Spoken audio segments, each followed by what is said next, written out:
Olá pessoal, boa noite. Aqui é o professor Sérgio e como é de praxe, hoje a gente vai dar continuidade à disciplina de Física 4, tá? Magnetostática. Então pessoal, o que a gente tem tratado é basicamente tentar obter algumas informações sobre magnetismo a partir de alguma coisa que a gente já conhece, no caso eletricidade. A gente definiu no capítulo 27 a ideia de corrente elétrica e trabalhou um pouquinho com circuitos ali, mas a gente viu que a corrente elétrica é até certo ponto fácil de ser interpretada. Tá? Agora a gente vai entrar no capítulo 28 e a gente vai usar o conceito de corrente elétrica, o conceito de carga em movimento, para definir algumas coisas de magnetismo, que é de fato o objetivo do quarto semestre aí. Então a primeira coisa que a gente vai tratar nesse capítulo é o conceito de força magnética. Tá? Pessoal, se você se lembra, quando a gente falou na primeira aula do semestre aqui sobre força magnética, a gente ficou meio perdido. Por quê? Porque faltam informações sobre magnetismo. No caso da eletricidade é muito fácil, porque a força elétrica envolve carga. Agora a força magnética envolve o quê? Beleza? É isso que a gente está tentando levantar nesse primeiro momento. Então a primeira coisa que a gente revê na história aqui é em 1750 um cara chamado John Mitchell. Pessoal, esse cara era genial. Se tem um dos físicos que foram esquecidos aí na história é esse John Mitchell. Ele era um experimentalista muito bom. Ele construiu um equipamento chamado foi o primeiro cara a construir uma balança de torção realmente funcional. O que essa balança de torção media? Ela era capaz de medir a interação gravitacional, medir a interação elétrica, a interação magnética. E depois na própria lei de Coulomb, o Augustin Coulomb vai copiar, entre aspas, essa balança e vai usar para definir a lei de Coulomb. Então ele basicamente definiu algumas coisas aqui. E o que ele fez em magnetismo, no primeiro momento, assim que ele construiu essa balança, foi medir a relação entre a força magnética e a distância entre dois ímãs, com extrema precisão. Aí depois, quando ele vai estender isso para a gravidade, o que vai acontecer é que ele vai acabar falecendo e um amigo dele muito próximo, chamado Robert Cavendish, vai medir a massa da Terra usando a balança dele e vai ficar extremamente famoso, mas esse cara aqui ele vai acabar sendo esquecido. O que ele vai fazer é o seguinte, ele vai escrever um tratado em 1750 chamado Tratado sobre Ímãs Artificiais. Nesse tratado ele vai definir como magnetizar alguma coisa, como obter um ímã artificial, sabe, como magnetizar uma barra de ferro, como obter esse ímã de fato. E mais importante para a gente é que ele vai medir com precisão o módulo da força magnética em função da distância entre dois ímãs. Ele vai ver que isso cai com o quadrado da distância. Tá? Então ele vai variar a distância. Se a distância dobrar, se dobrou a distância, a intensidade da força caiu a quarta. Se triplicou a distância, a intensidade da força caiu a nona. Se quadriplicou a distância, vai cair a 16. Então percebe que é aí que tem sempre um quadrado embaixo que vai diminuindo a força. Beleza? Então se ele pegar dois ímãs, tá aqui a força magnética, por exemplo, de atração entre esses dois ímãs, vai cair com a distância ali entre esses dois ímãs ao quadrado. Tá? Essa expressão é válida para interações entre ímãs. O que vai acontecer? O que vai acontecer é que essa equação ela vai ser a primeira vez na ciência que vai aparecer essa dependência com o inverso do quadrado. Depois o próprio Newton vai usar isso para obter a lei da gravitação universal e o Coulomb vai usar para a equação da lei de Coulomb, tá? Da força elétrica. Mas viu, o problema do magnetismo ainda vai ficar aberto, por quê? Porque eu ainda não tenho uma expressão montada exclusiva para a força magnética.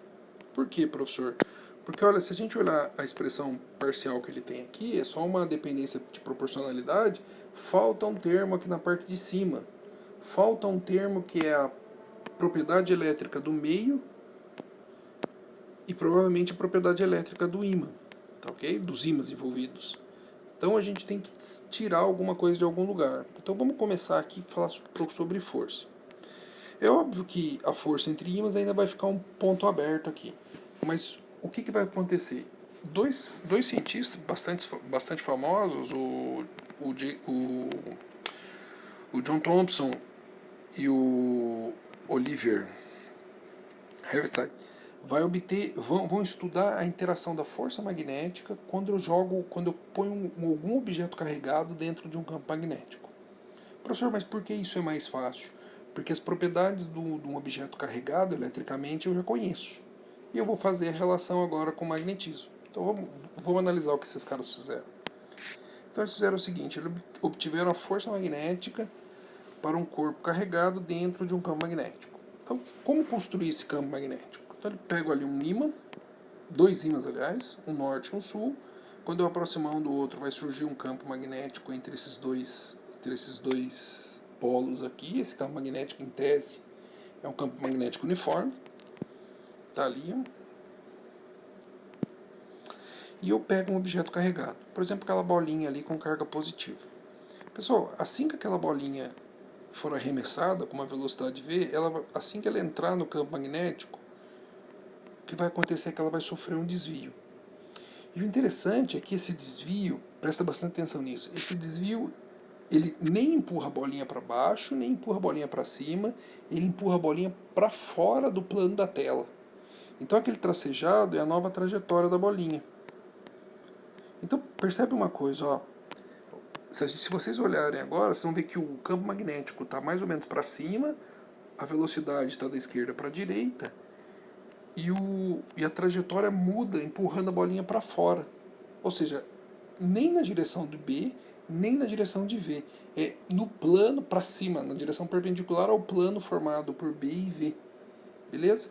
Se a trajetória muda, se ela sofre um desvio para fora, aqui no caso para fora da tela, vai ser porque está aparecendo uma força empurrando ela para fora da tela. Essa força é a força magnética. Então uma série de observações vão ser feitas, e a partir dessas observações a gente consegue deduzir uma expressão para isso. Professor, mas não consigo deduzir ela do zero sem usar as observações? Conseguem, mas daí eu tenho que usar a ideia de corrente de deslocamento, tenho que usar a ideia de potencial vetor, coisas que a gente ainda não viu, porque que é eletrodinâmica. Vai faltar um pouquinho de matemática, vai faltar um pouquinho de conceito pra gente, então vamos fazer do jeito que o livro faz, beleza?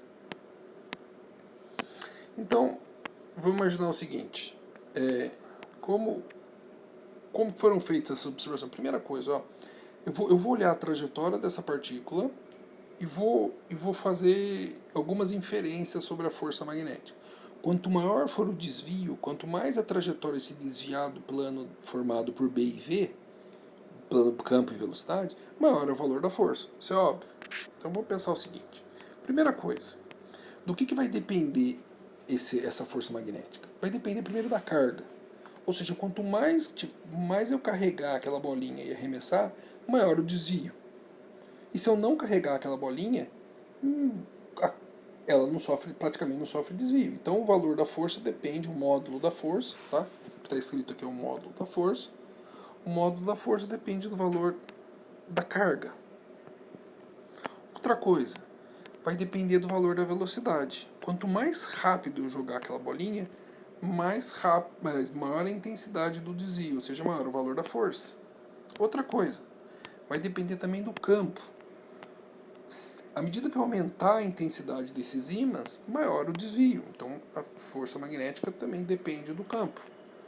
E vai depender agora de uma propriedade interessante, que é, agora, se eu mantiver a carga, a velocidade e o campo constantes e mexer só no ângulo que eu estou arremessando, eu vou ver que também o desvio sofre variação. Então depende também do ângulo θ. O que é o ângulo θ? É o ângulo entre a velocidade e o campo magnético. Beleza? Tá aqui, ó, eu vou marcar o ângulo θ lá, espero que você consiga ver. Ó. Marcar em vermelho. Esse ângulo aqui, ó. Esse é o ângulo θ entre esses dois caras. Beleza?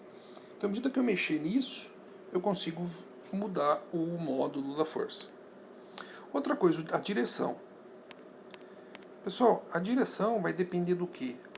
A direção do vetor força, ela vai ser simultaneamente perpendicular ao campo e simultaneamente perpendicular à velocidade. Então, ó, se o meu campo e a minha velocidade estão no plano da tela, a força ou está saindo da tela ou está entrando na tela. Beleza? Isso é a direção. E o sentido? Ou seja, como eu sei que ela está entrando ou está saindo? através do sentido dela. E como que eu sei o sentido? O sentido vai depender do sinal da carga. Se a carguinha for positiva, eu vou ter um sentido, saindo, por exemplo, ou entrando, por exemplo. Ou o inverso, se ela for negativa. Então vamos reescrever os vetores aqui. Então imagine que ali naquele ponto P eu tenho a carguinha, a velocidade está na direção do eixo X, aí o campo está na direção do eixo Y. Tá? Eu só peguei o plano cartesiano e virei ele 90 graus aí. O que vai acontecer? A gente consegue observar que o vetor força magnética ele está perpendicular àquele ali, porque ele está na direção de Z. Beleza? Isso quando a carga for positiva. Agora, se a carga for negativa, ele vai estar na direção oposta à da condição positiva. Ou seja, se ele está para mais Z no caso positivo, ele vai estar para menos Z no caso negativo. Beleza? Então, como que eu construo uma equação a partir dessas observações? Primeira coisa, vou pegar a primeira observação do módulo. O módulo da força vai depender da carga, vai depender da velocidade e módulo e do campo magnético. E vai depender do ângulo.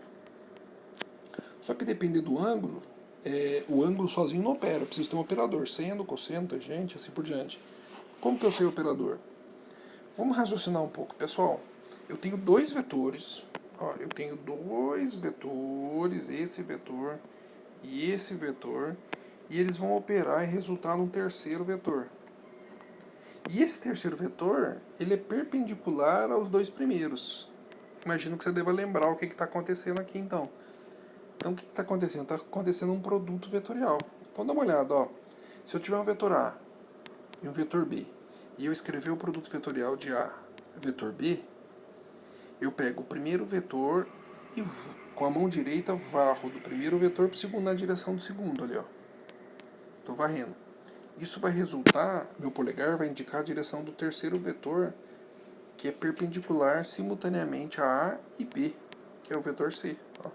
Ele é perpendicular a B e é perpendicular a A. Então, na realidade, o que está acontecendo ali é um produto vetorial, em que A é a velocidade, B é o campo magnético, e o vetor C é a força magnética. Então, vou só copiar a carga e escrever a anotação. Beleza? Então, agora eu tenho duas expressões definitivas para a força magnética. Uma em termos do vetor força magnética é a carga, V vetorial B, ou em função do módulo dela. O módulo daquele cara é igual a carga, vezes a velocidade em módulo, vezes o campo em módulo, e a gente sabe que produto escalar é com cosseno e produto vetorial é com o seno. Então é seno do ângulo θ. Beleza? Então a gente pode trabalhar com essas equações aqui para definir alguma coisa. Dá uma olhada. Eu vou copiar as duas equações. Está aqui. Pessoal, se a gente olhar a equação de baixo, que eu acho que é mais fácil de ver, o que a gente consegue observar? Que eu vou ter condições em que a força magnética é nula, que são triviais, que são muito simples. A primeira delas é o seguinte: se o corpo não tiver carga, a força é nula. Mas dá uma olhada nisso. O que significa isso? Se a bolinha que eu arremessar dentro do campo magnético for neutra, ela não vai sofrer desvio. Tá ok? Então a força magnética é nula. Segunda coisa, se eu colocar esse cara em repouso, se eu colocar aquela carguinha em repouso, a força magnética também vai ser nula. E terceira coisa, se o ângulo entre a velocidade e o campo for igual a zero, ou seja, se eles forem paralelo, o que vai acontecer é que a força magnética também vai ser nula.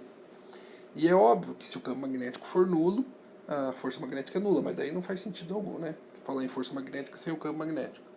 Então dá uma olhada aqui.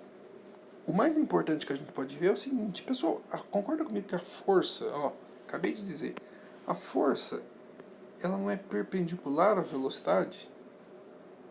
Então existe uma propriedade ou existe uma característica da força magnética que a difere das outras forças.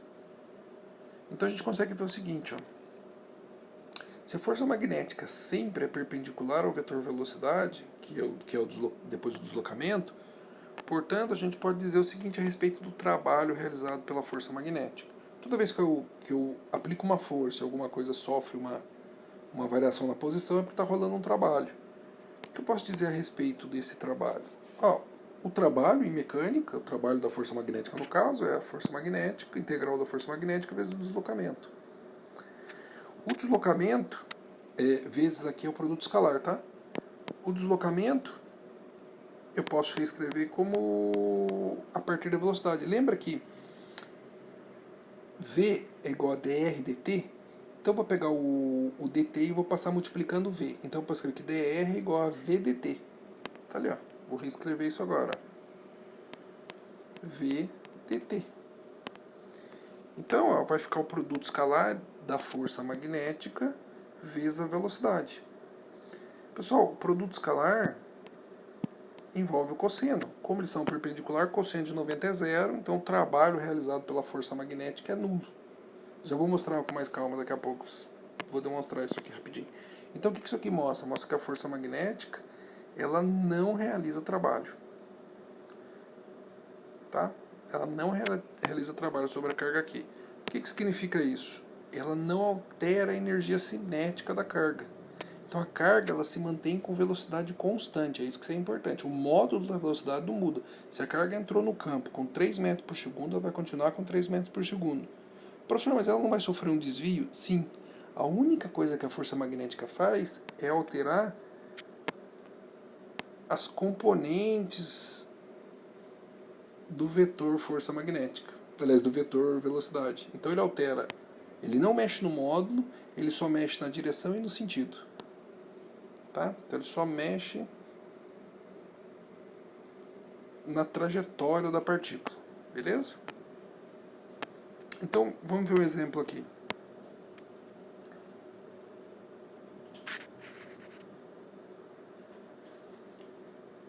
Vamos pegar um campo magnético extenso. Tá? Então tá ali o campo magnético, estou desenhando as linhas do campo magnético. Vai levar um tempinho, aguenta aí que vai levar um tempinho.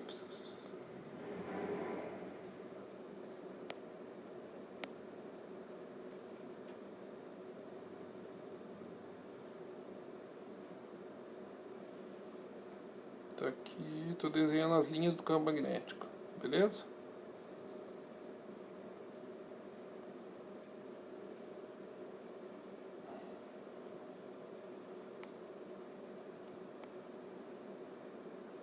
Tá aqui, pessoal. Então eu desenhei o campo magnético. Senhor, por que você está usando essa bolinha com xizinho no meio? Para escrever isso aqui, ó. Eu vou usar uma notação que o livro também usa e aparece direto, é o seguinte. Quando o vetor está entrando no plano, a gente usa a bolinha com xizinho no meio. Quando o vetor estiver saindo do plano, ele tem uma bolinha com um pontinho no meio. Beleza? Então essa é a notação. Então, se você olhar esse campo B, ele está entrando ou saindo? Ele está entrando no plano da lousa. Beleza? Então eu vou pegar uma carguinha, vou colocar no campo magnético e vou dar um peteleco nela. Vou aplicar uma velocidade nela. O que vai acontecer? Pessoal, se você reparar, o campo magnético está entrando, a força magnética está da esquerda para a direita, então vai aparecer, aliás, a velocidade está da esquerda para a direita, então vai aparecer uma força magnética para cima, igual ao exemplo anterior. Está ali. Então essa força magnética vai fazer com que a velocidade sofra, não vai mudar a velocidade, só vai sofrer um desvio na trajetória. Então ele vai para aquele outro ponto ali, ó. Quando ele chegar naquele outro ponto, a velocidade que era da esquerda para a direita, agora ela está oblíqua. Está ali. Então dá uma olhada. Para onde vai aparecer a força magnética? Vai aparecer perpendicular ao campo e à velocidade. Então percebam que à medida que ele for caminhando, o que vai acontecer? A velocidade vai sendo puxada para dentro em virtude da força e a trajetória resultante é uma trajetória circular. Beleza? Então perceba o seguinte, uma carga elétrica em movimento num campo magnético extenso produz uma trajetória circular nessa carga. Tá ok?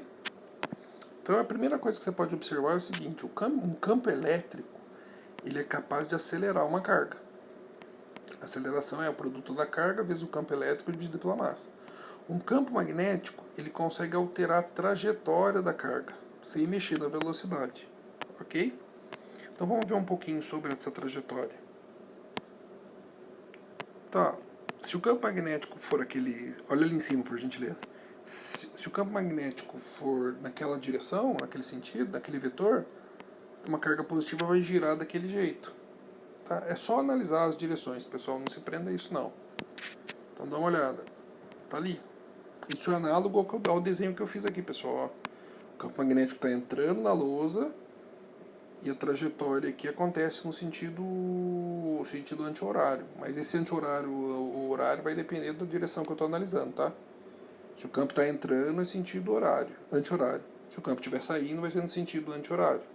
O que importa é isso que você tem que analisar. Então vamos comparar o mesmo campo magnético.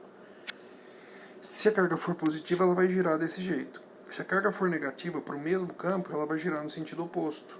Tá ok? É isso que você tem que entender. Mas já que a trajetória é circular, quanto vale o raio dessa trajetória? Pessoal, o raio, ó, vamos pensar um pouquinho. Desenha a trajetória ali branquinha, ó, aquela circunferência branca. Vai existir uma velocidade que é tangencial, e toda vez que eu tenho uma velocidade tangencial, eu vou ter uma força que joga essa carga para fora, que joga essa partícula para fora. Essa força a gente chama de força centrípeta. Então quando você gira uma bolinha num fio e corta o fio, na verdade tem uma bolinha que estica, aliás, tem uma força que estica o fio, a gente chama de força centrípeta. Essa força centrípeta nada mais é que essa força que aponta para fora e mantém a tração num fio, no caso da bolinha. A pergunta é, se existe uma força para fora, por que esse cara não voa? Porque existe uma força para dentro, que é a força magnética, que prende isso aqui. A força centrípeta lá de física 1 é mv² sobre 2, mv² sobre r, e a força que puxa para dentro, no caso aqui, é a força magnética. Então uma joga para fora, a outra joga para dentro. E o resultado é que no equilíbrio as duas têm o mesmo módulo. Beleza? Então eu posso escrever a força magnética. Como é que eu escrevo a força magnética? Força magnética é carga vezes a velocidade vezes o campo vezes o seno do ângulo. E a força centrípeta é mv² sobre r. O que eu posso fazer? Eu tenho um v² aqui e um v lá. Corto aqueles v, ó. Então eu vou isolar o r, ó. Vou passar o r multiplicando e vou passar a carga b e o seno de θ dividindo. Então ficou para mim assim. Então essa expressão me dá o raio da trajetória. Perceba que o raio da trajetória aumenta com a massa, aumenta com a velocidade, ela cai com a carga e com o campo. Beleza? Aí tem o seno. Vamos falar um pouquinho sobre o seno. O que acontece com esse seno aqui? Pessoal, esse seno aqui é o ângulo, esse ângulo aqui, ó, é o ângulo entre a velocidade e o campo. Beleza? Se vocês olharem o exemplo anterior, percebe que a velocidade ela sempre é perpendicular ao campo magnético. Ó. O campo magnético está entrando, a velocidade está para cá. É sempre 90 graus, qualquer que seja a posição dessa carga. Então, se o seno, se for 90 graus, esse seno vai dar 1 e a expressão fica muito simples ali. Então, se o θ é igual a 90, aquilo ali dá 1 e a trajetória ela é puramente circular. Agora é o seguinte, se o ângulo não for 90, ou seja, se o ângulo for maior que zero, mas diferente de 90, a trajetória não é puramente circular, a trajetória é helicoidal. Então dá uma olhada nesse exemplo aqui, ó. Deixa eu voltar. Imagine que o vetor velocidade que eu vou marcar aqui, esquece por enquanto esse cara aqui e esquece esse cara aqui. Olha só esse cara aqui, ó.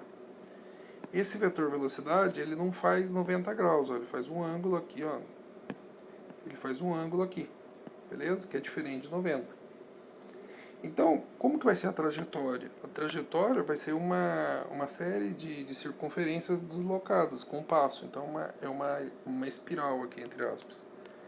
E o que eu posso dizer a respeito dessa espiral? Vamos lá. Primeira coisa, pessoal, a trajetória vai ser, aliás, o raio dessa espiral vai ser a mesma expressão de cima.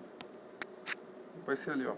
Perceba que essa velocidade v, ela faz um ângulo com o campo magnético, e ela tem uma componente que é paralela ao campo, que é o V1. Essa não realiza trabalho, essa não gera força. E tem uma que é perpendicular ao campo ali, que é o V2. Ó, tá? O raio da espiral, no caso, vai ser aquela equação de cima, que a gente já escreveu. Tá ali o raio. R igual a M, o módulo da velocidade, carga vezes o campo vezes o seno do ângulo. O ângulo aqui, de novo, é o ângulo entre o vetor velocidade e o campo magnético. Beleza? E o passo da espira, ou seja, quantas voltas ela dá aqui na direção do eixo B, a cada segundo, por exemplo.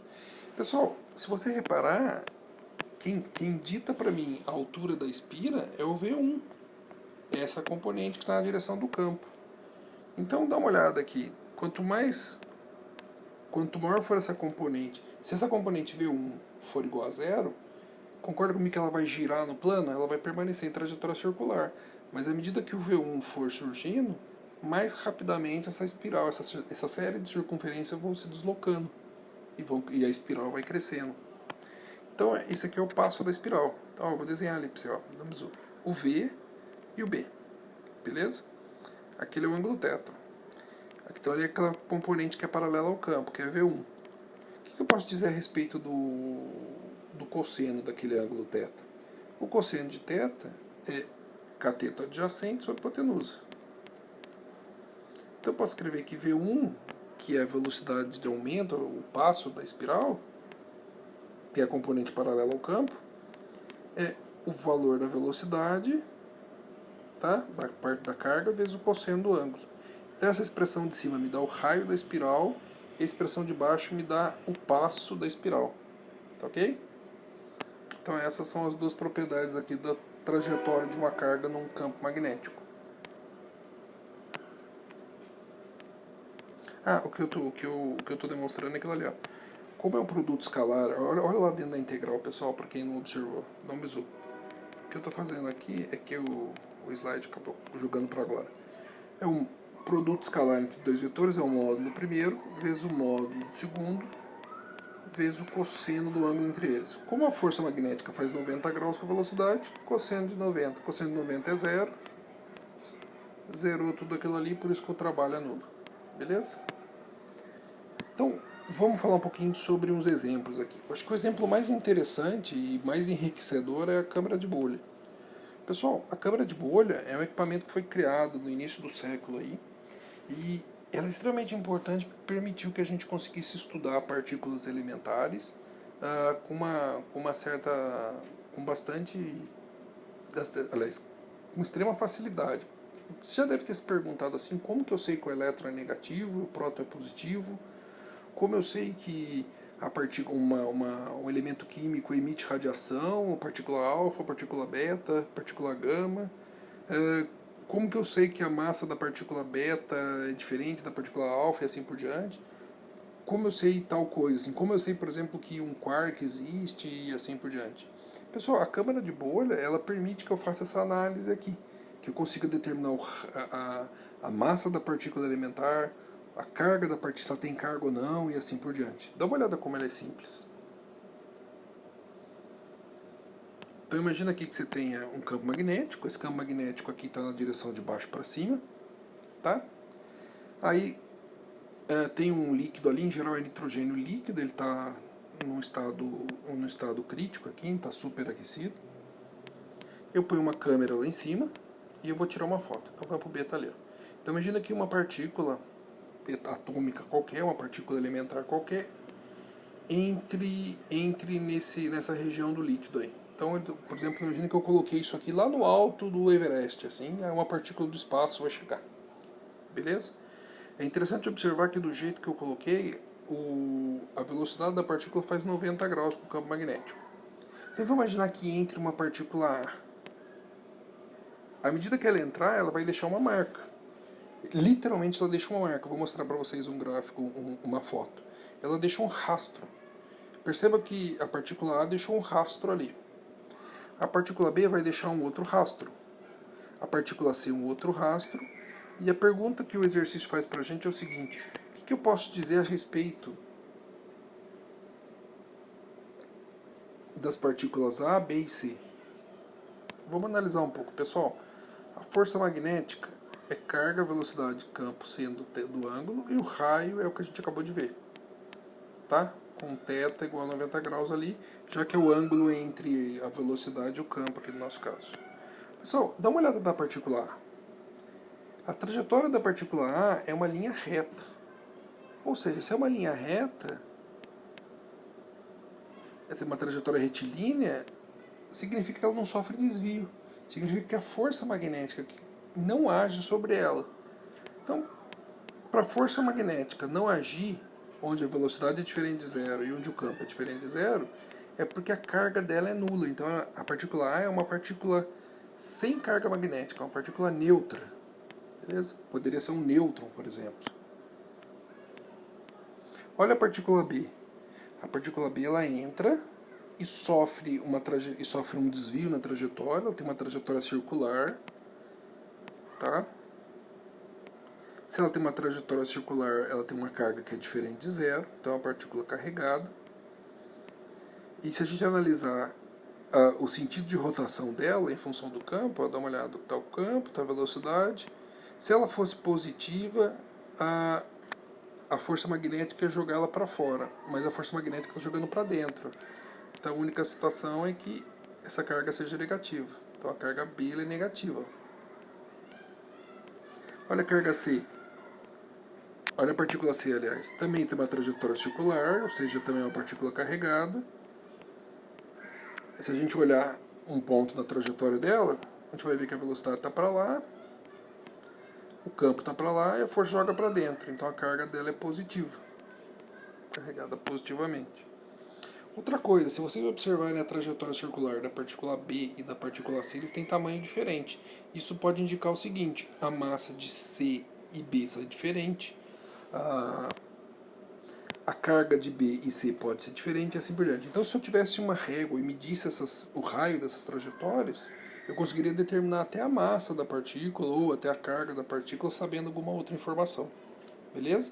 Isso a gente está falando de partícula elementar, pessoal. Estou falando de elétron. Um jeito relativamente simples de medir essas propriedades. Dá um bisu aqui nesse exemplo aqui que você vai talvez você fique interessado.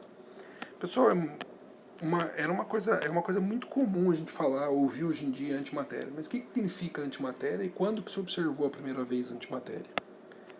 Está aqui, ó. Então, a antimatéria foi observada a primeira vez no início do século dentro de uma câmara de bolha. Pessoal, onde é que está a antimatéria? Então, essa é uma foto de uma câmara de bolha, tá? Deixa eu explicar o que está acontecendo. Então, eu tenho um campo magnético que está entrando na lousa aí. E eu tenho uma radiação gama. Tá? Raio gama nada mais é que uma onda eletromagnética de extrema energia, também chamada de raio cósmico. Mas é uma onda eletromagnética. Ela está vindo no espaço. Tá? Deixa eu voltar um pouco aqui, que o professor foi meio apressado. Aqui, volta, tá aqui. Então tá ali, ó. Tem o raio gama, ele está entrando. Ele é uma onda eletromagnética, pessoal. Hipoteticamente sem massa. Ele está entrando. Aí esse raio gama, quando ele entrar nessa câmara de bolha, ela vai bater nos átomos que formam a nuvem ali. No caso ali, o nitrogênio que eu comentei. Ele vai bater no átomo. Quando ele bater no átomo, umas coisas muito interessantes acontecem. A primeira delas é o seguinte: ela vai ionizar esse átomo. Ela tem uma energia tão alta, que ela vai ionizar. Então ela vai mandar um elétron, vai jogar um elétron ali. O elétron vai sair com uma trajetória para lá. Tá? Mas o interessante está aqui nessas duas espirais. O que acontece é que essa partícula gama ela vai se transformar em matéria. Então eu tenho onda eletromagnética se transformando em matéria. E ela forma um par de matéria. Ela forma matéria e antimatéria. Dá uma olhada que legal.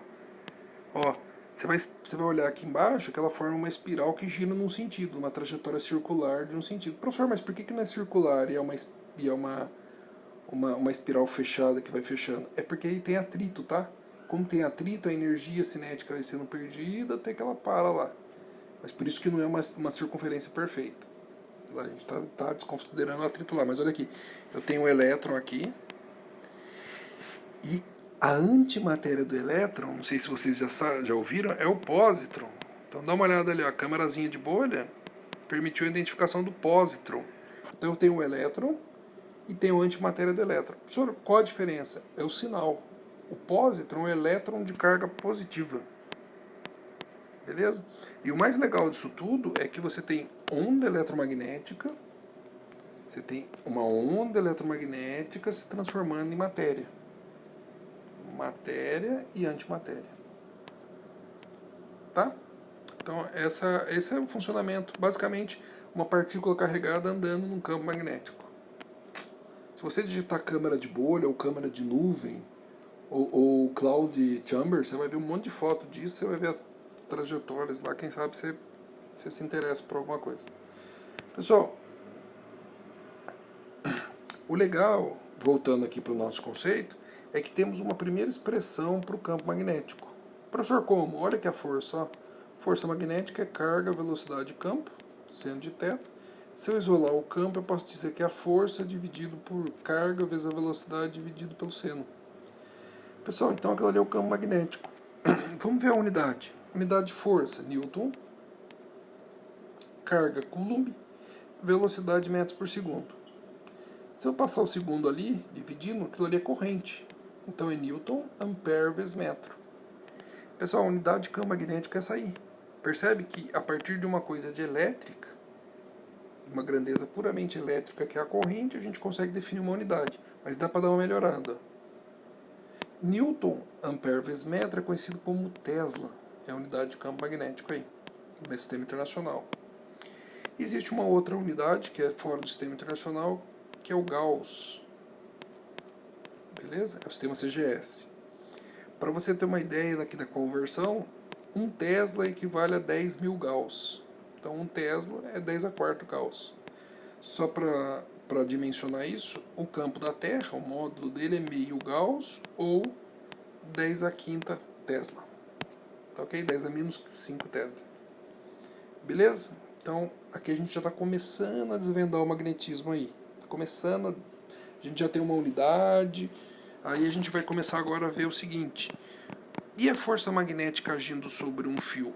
Um condutor percorrido por corrente. Concorda comigo que bastou ter carga e movimento que aparece a força magnética quando eu coloco isso no campo magnético?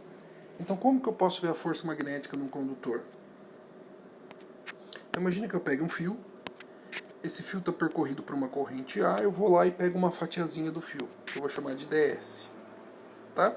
Esse ds é muito pequenininho, então ele tem uma carga que eu vou chamar de dq. Uma carga em movimento, que está se movendo com a velocidade de v ali. Aí eu pego esse fio e enfio ele numa região com campo magnético. Está ali o campo magnético, ó. Pá. O que eu posso dizer a respeito da força magnética sobre aquele pedacinho? A força magnética é a carga, velocidade de campo, está ali o produto vetorial, mas a força é pequenininha. Então eu tenho um elemento de carga dq naquele pedaço que vai gerar uma força dFm. Se eu quiser a força total, eu tenho que integrar aqueles dois caras em cima do fio. Beleza? Então eu posso escrever o seguinte, ó, a força total sobre o fio todo, tá? Ali é só um pedacinho, o dFm. A força total sobre o fio vai ser integral de dq. Como que eu posso escrever aquele v? Eu sei que v vai ser o ds dt. Tá? A velocidade é o deslocamento vezes o tempo, dividido pelo tempo, vezes o b. ds é o espaço, tá, pessoal? ds é o comprimento do fio. Lembra que a carguinha está se movendo. Então o que é dq dt? dq dt é a corrente que passa pelo fio. Então eu reescrevo a equação, vai ficar que a força magnética no fio é I ds vetorial b. Aí,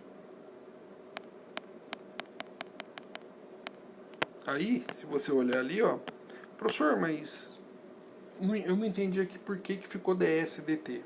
Vamos voltar aqui, pessoal. Velocidade não é a velocidade da carguinha? A velocidade da carguinha para percorrer aquela distancinha é aquela distancinha dividido pelo tempo. Beleza? Foi isso que eu fiz. Aí, como está multiplicando com o dq que vinha aqui da expressão, ó, eu passei o dt dividindo. Por isso que ficou ali o ds perdido. Tá? Aquela velocidade é a velocidade do elemento de carga dq.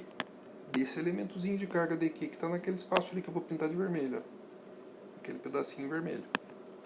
Por isso que eu pude cancelar. Vamos voltar para a equação aqui. Essa equação é a equação que me dá a força magnética no fio. Eu tenho que integrar o fio. Aí vamos para outra lousa que eu vou dar uma explicada, isso aqui vai ficar mais simples. Vamos lá. Então vamos lá. Tá ali. Copiei a equação. E vou mostrar o desenho. Então tá ali ó, o fiozinho. tá? O pedacinho DS e ali o campo magnético. Tá ali a forcinha sobre aquele pedacinho. Mas perceba comigo, pessoal, que o DS são as infinitas fatias que esse fio pode ter. Eu vou ter um DS ali e vai ter uma força magnética ali. Então tem que somar todo o seu negócio aí. Então, perceba que essa equação ela é meio complicada, porque cada um dos pedacinhos do fio faz um ângulo diferente com o campo magnético. Ó. Cada trechinho do fio vai fazer um ângulo diferente. Como que eu posso contornar esse problema? Eu posso contornar esse problema se eu pegar uma linha reta entre o fim do fio e o começo do fio. Então vai ser de 0 a L. Então dá uma olhada, ó, eu vou desenhar o fiozinho de novo. E independente do formato do fio, o que me interessa é o comprimento líquido do fio que está imerso no campo magnético. Ó. Tá ali o DL, ó. Olha o L, que beleza.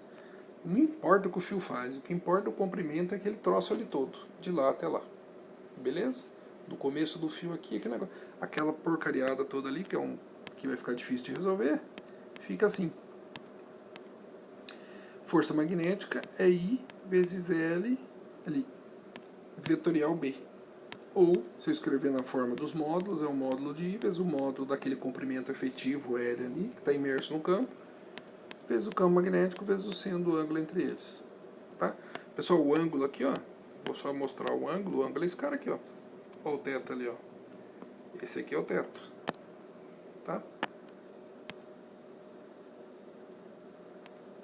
Então dá uma olhada no exemplo. Então imagina que eu pego um ímã, o campo magnético nesse ímã, deixa eu ver como é que eu tinha feito. O campo magnético está entrando, tá? Está entrando no plano da lousa, tá ali o ímã, e eu ponho um fiozinho, beleza? Se o plano está entrando na lousa, significa que aquele lado ali é o sul do ímã. Pessoal, o L é o comprimento do fio efetivo dentro do campo. Então aquilo ali é o L. Imagina que a corrente seja zero. O que eu posso dizer a respeito da força magnética? Ela é zero. Agora eu vou fazer a corrente percorrer. Então vou desenhar o mesmo ímã. Agora eu vou fazer a corrente ir naquela direção ali. O L é na mesma direção da corrente, tá? Se a corrente está para cima, o L está para cima. Então se eu olhar aqui embaixo, o L está assim, o campo está entrando. Então a força magnética vai ser perpendicular ao B e o L. Então, ou seja, o fiozinho vai ser desviado aqui para a esquerda. Agora no outro caso, eu vou inverter o sentido da corrente para o mesmo ímã. Então a corrente agora está para baixo, o L vai estar para baixo. Eu vou inverter o sinal aqui, vou inverter o sentido da força magnética.